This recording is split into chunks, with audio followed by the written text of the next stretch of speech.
In 2014, CBS announced that James Corden would be taking over the role of the Late Late Show host. James Corden, I thought. Oh, that silly guy from that one episode of Doctor Who with Matt Smith. I'm sure that'll be a lot of fun. How wrong I was.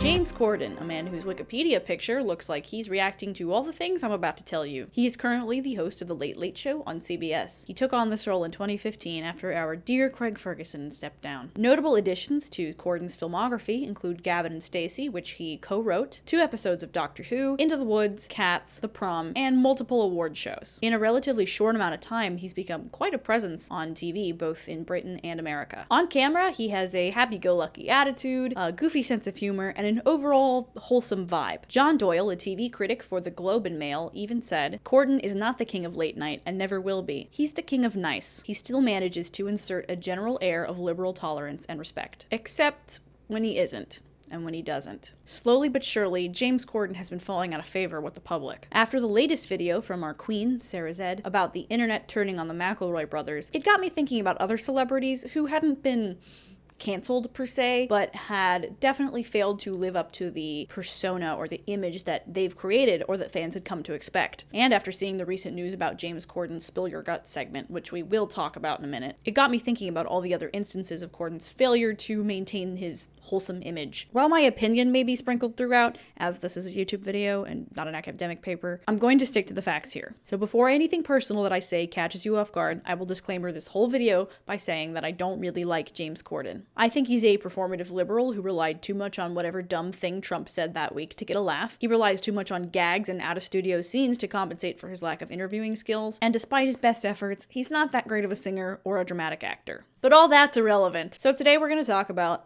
how and why the public turned on James Corden. This is going to go beyond the typical "he's annoying and he's everywhere" comments, though those are valid in their own right. Watch Mojo UK actually has a pretty concise, albeit poorly edited video that goes over a lot of these smaller instances that I won't be talking about. We're going to go over some not so cool things that he's done, the response, as well as some rumors and speculations that I think are worth mentioning. So, here we go. Number 1, the Weinstein joke. So we're coming out of the gate with some hard-hitting stuff. In 2017, Corden gave a speech at the gala for AMFAR, which is a foundation for AIDS research. He made some jokes about Weinstein, who only days earlier had been exposed as a predator and a serial offender. These jokes, he said, were not in good taste, and if you'd like to not hear them, which is understandable, skip to this time code. Here is a clip of James Corden's speech. Right here in LA, it's so beautiful. Harvey Weinstein has already asked tonight up to his hotel to give him a massage. I don't know whether that groan was that you like that joke or you don't like that joke. If you don't like that joke, you should probably leave now. It has been weird this week though, hasn't it? Watching Harvey Weinstein in hot water. Ask any of the women who watched him take a bath. It's weird watching Harvey Weinstein in hot water. Harvey Weinstein wanted to come tonight, but he'll settle for whatever potted plant is closest. Oh, come on! This final joke was in reference to a woman who Weinstein had masturbated in front of and then ejaculated into a potted plant. It doesn't take a genius to figure out why he shouldn't have said these things. He even mocked the audience for not thinking that he was funny. Oh, come on! Twitter was not kind to him, nor should they have been, and he issued this apology via Twitter. To be clear, sexual assault is no laughing matter. I was not trying to make light of Harvey's inexcusable behavior, but to shame him, the abuser, not his victims. I am truly sorry for anyone offended. That was never my intention. So, he's sorry that you're offended, but he's not sorry that he said it. That's not an apology. Next, number 2, making fun of the visual effects team on Cats. At the 2020 Oscars, James Corden and Rebel Wilson presented the award for Best Visual Effects, after walking out on stage dressed as their characters from Cats 2019 and saying this. As cast members of the motion picture Cats, Nobody more than us understands the importance of good visual effects. Personally, this rubbed me the wrong way because, in my opinion, as someone who is a fan of the stage show of Cats, their performances in the 2019 movie were some of the worst parts of the film, especially Rebel Wilson, but that's not the topic of this video. While the visual effects in Cats 2019 are universally agreed upon to be at worst nightmare fuel and at best unfinished, targeting the visual effects as the reason for this movie's failure is unfair and does not tell the whole story. The Visual Effects Society responded to their joke in a statement on February 10th, 2020. Last night, in presenting the Academy Award for Outstanding Visual Effects, the producers chose to make visual effects the punchline and suggested that the bad VFX were to blame for the poor performance of the movie Cats. The best visual effects in the world will not compensate for a story told badly. It is immensely disappointing that the Academy made visual effects the butt of a joke. Our artists, technicians, and innovators deserve respect for their remarkable contributions to film entertainment and should not be presented as the all-too-convenient scapegoat in service for a laugh. Yves McRae, a VFX artist for Cats and Sonic the Hedgehog, tweeted this: "Hey guys, I haven't watched all of the Oscars, but I assume these two were really classy and thanked me for working 80-hour work weeks right up until I was laid off and the studio closed, right?" While the story of what happened to the VFX team on Cats is worthy of its own video, it's very clear that James Corden and Rebel Wilson don't care enough about their fellow crew members to acknowledge that Cats was a failure on multiple fronts, not just because the VFX team was overworked. If you'd like to read more about this, there's a great article in the description. It's especially grating because James Corden was promoting Cats up until the movie came out and everybody hated it, in which case he was more than willing to jump on the bandwagon. He even said in the Spill Your Guts segment that on a scale of 1 to 10, how much he regrets doing Cats. I don't regret doing it at all because I decided to do it in the same way that I've decided to do many things. Some have worked and some haven't. 4.5. Speaking of Spill Your Guts, number 3, Spill Your Guts segment is anti-Asian. So James Corden's most recent controversy involves the Spill Your Guts segment on his show, in which guests have to either answer a revealing question or eat something that is deemed disgusting. However, this disgusting food is usually just food that Westerners would find disgusting, like cow tongue, century eggs, balut, which is fertilized bird embryo, usually a duck, and insects. While these are things that Westerners don't typically eat, though, cow's tongue tacos. Many of the featured disgusting foods are actually pretty common in other cultures, especially Asian cultures. So if you're wondering what the problem with this segment is or why it's racist, just because your culture doesn't eat it doesn't mean that it's gross. You just didn't grow up with it. The perception that Asian food is gross contributes to the othering of Asian people, and in turn the discrimination and harassment of Asian people, and further down, anti-Asian hate crimes. This was all brought to public attention by TikToker Kim Syra, who said, "When I see this segment and how they're calling Asian culture's food gross, it brings me back to the time when I was younger and getting teased for my lunch. It's the same feeling, and it's being shown to a global audience." She created a petition on change.org to either have the segment removed or completely changed. And as of filming this, the petition has over 45,000 signatures. Also, as of writing this video, James Corden hasn't apologized, but he made a statement on the Howard Stern show saying this: "We heard that story, and the next time we do that bit, we absolutely won't involve or use any of those foods. As you said at the start, our show is a show about joy and light and love. We don't want to make a show to upset anybody." So again, this isn't an apology. Moving on. Number 4, gay face in The Prom and Beyond. In 2020, James Corden portrayed Barry Glickman in the Netflix movie The Prom. There's a lot of backlash against this casting and his performance, as Barry is a gay man and his personality is kind of a stereotype of a flamboyant gay man. Do you have any cabins? No, we don't have any cabins.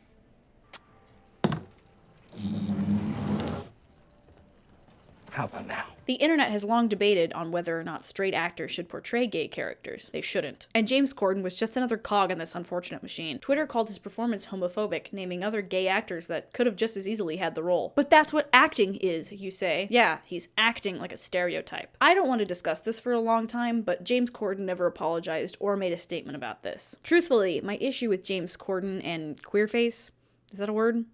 Gayface, is that it's more pertinent than in just The Prom. Maybe I'm just projecting because, like I said, I don't really like him and I don't find him that funny, but it seems like a lot of his career lately is just gay face. He often takes on this caricature of a gay man acting like a diva. He did it in the Cats VFX Joke at the Oscars, he did it in The Prom, and he does it in multiple episodes of Crosswalk the Musical. And it's not just because he's like British and dresses nicely. Craig Ferguson was/does both of those things, and he doesn't come off as remotely gay-facey. This is a complicated topic, and it's verging too far into my personal opinion, so I'll save it for another time. But if you look up #theprom on Twitter, you can see a bunch of people who are responding to the backlash who thought that James Corden was gay. Because he acts gay, just without all the trauma of having to hide who you are or face discrimination and harassment, homophobia. Next, number 5. Advocated for lower pay for late-night writers. On April 16, 2019, Jack Allison, a former writer for Jimmy Kimmel, tweeted this: "I'd like to state once again for the record that I went to a WGA, Writers Guild of America, meeting for only late-night writers, and James Corden showed up without any of his staffers to advocate for lower pay grade for late-night writers." James Corden responded, "Jack, I went to the meeting because I was invited, like you were, like every writer on my show was. What you've written here is completely untrue. I asked if there could be a new writers program for people who have interned for a year on a show and wanted to be writers. I stated, should they use this scheme? It was merely a thought, a suggestion, a way of trying to help. Not one person in the room saw it as anything other than this. I love writers. I am in awe of so many of them. The fact that you would try to twist something that only came from a place of trying to help is disappointing to me, to say the least. I would never ever want to pay a writer less than what they deserve. Never. I love every writer on my show, and all I ever wanted from that meeting was to explore whether talented people could get a better opportunity." Jack Allison responded, "James, you showed up to a guild meeting as an employer, flanked by your executive producer, to advocate for the show's interests to pay writers less. If you want to give talented young writers a shot, you can pay them the guild minimum that was negotiated in the MBA. It was offensive that you showed up to the meeting not to listen, but to speak first to advocate for a lower pay grade for writers. That's what you did. Well-intentioned or not, I still think not, you showed up to a guild meeting to advocate for lower pay for late-night writers." Corden responded, "I'd just never do that. That's not what I was saying. I'm so sorry you saw it that way. It truly wasn't what I was trying to say. I'm sorry you saw it that way." Again, he's sorry that you did this, not sorry for his own actions. Let's go back a bit. Corden said not one person in the room saw it as anything other than this. Except they did. Nick Weiger, a writer who worked on the 2019 MTV Movie and TV Awards, tweeted this in response to Allison's original tweet about Corden showing up to advocate for lower pay for late-night writers. That was strange. So clearly at least one other person can vouch for Corden's behavior. Also, I don't really know what to believe, as James Corden's Twitter literally states this: "Sometimes it's James, sometimes it's the @LateLate Show digital team. We don't read DMs. Kisses." So it is quite likely that this was somebody covering for Corden. So let's talk about some miscellaneous rumors. While I don't like judging someone based on unverified claims, I feel like some of these following things are worth mentioning given the things we already know about James Corden. Number 1, TripAdvisor reviews. If you're thinking about going to see a taping of The Late Late Show in Los Angeles, you might check out TripAdvisor to see if it's worth your time. So here it is. It's notable that there are almost as many 1-star reviews as there are 5-star reviews. Many of the 1-star reviews mention Corden being disinterested or downright disrespectful to his audience, picking specific people to sit in the front rather than whoever was at the front of the line, and Corden being very inauthentic. You can chalk all this up to "that's show business, baby," but many of the reviewers mention enjoying Jimmy Fallon and Jimmy Kimmel's tapings more because they actually took the time to interact with the audience. One of the more famous reviews that circulated Twitter mentioned Corden being annoyed with the audience for clapping too long and being on his phone when the cameras weren't rolling. Even one of the 5-star reviews says, "I can understand now when at the set people are annoyed that James does not interact as much with the crowd, but he does at the level I would think is enough for someone doing a TV show." This isn't just the audience noticing this either. Patrick Stewart drunkenly called him out at the Glamour Woman of the Year Awards, saying this: "I want to speak to James here. It's James, isn't it? When the presenters are up here and when the recipients are receiving their awards, don't stand at the back of the stage with your hands in your pockets, looking around as though you wished you were anywhere but here." Oh! Corden actually responds to this in what I think was an attempt to be funny, but just comes off as rude. You couldn't be more wrong. Oh, genuinely. And if it looked like that, I'm so sorry.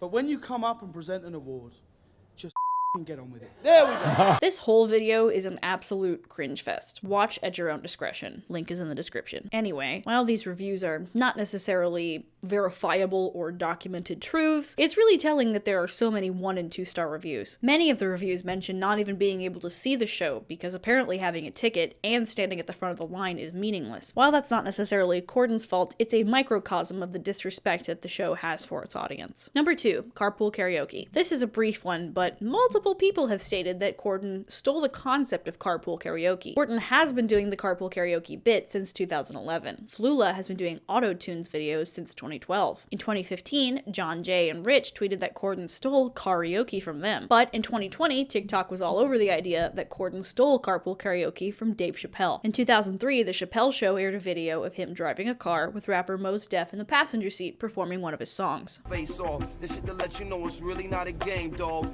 Your grind and my grind ain't the same, dog. I'm the catalog, you the same song. While people have been singing in cars since probably the invention of the automobile, the concepts are similar, and crediting James Corden with the original idea of carpool karaoke doesn't sit right with people, rightly so. He certainly isn't the first person to execute the idea, even if his version is currently the most popular one. Number 3, his Reddit AMA. In 2019, James Corden and 6 of his Late Late Show staff members did a Reddit AMA. AMA stands for Ask Me Anything, and many celebrities do them. Corden himself only answered like 5 questions. This was probably due to many of the comments just absolutely roasting him.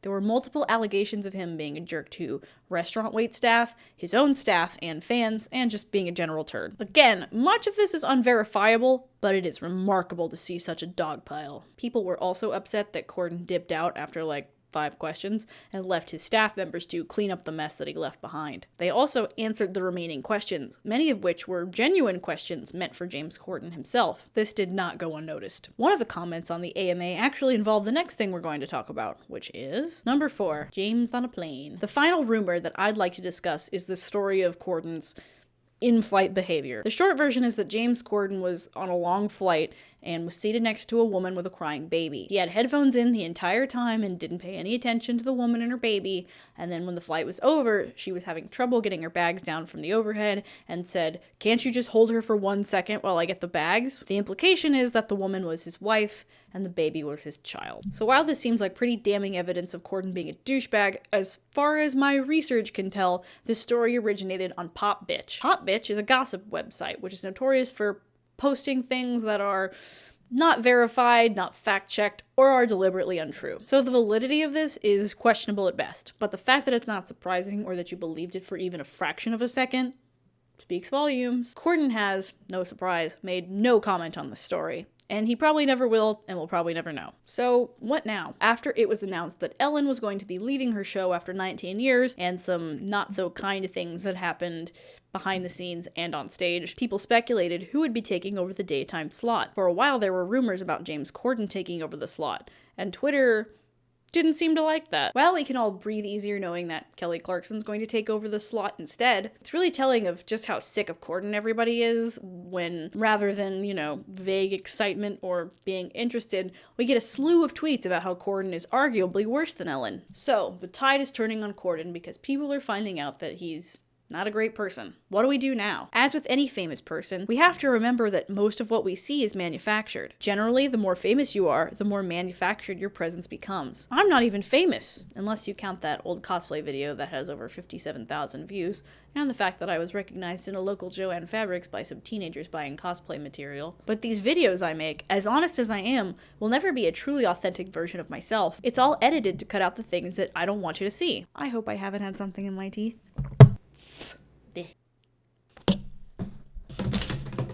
Mostly me messing up my words. My YouTube presence is also incredibly low stakes. I don't have dozens of people's jobs on the line or an entire network to crash if I say something unsavory. But people like James Corden do. And when you don't live up to the persona that you've created and that fans come to expect, people get upset and disappointed, which makes it all the more alarming that the things I talked about in this video were allowed to slip through the cracks. It really makes you wonder what hasn't been allowed to slip through the cracks. Yet.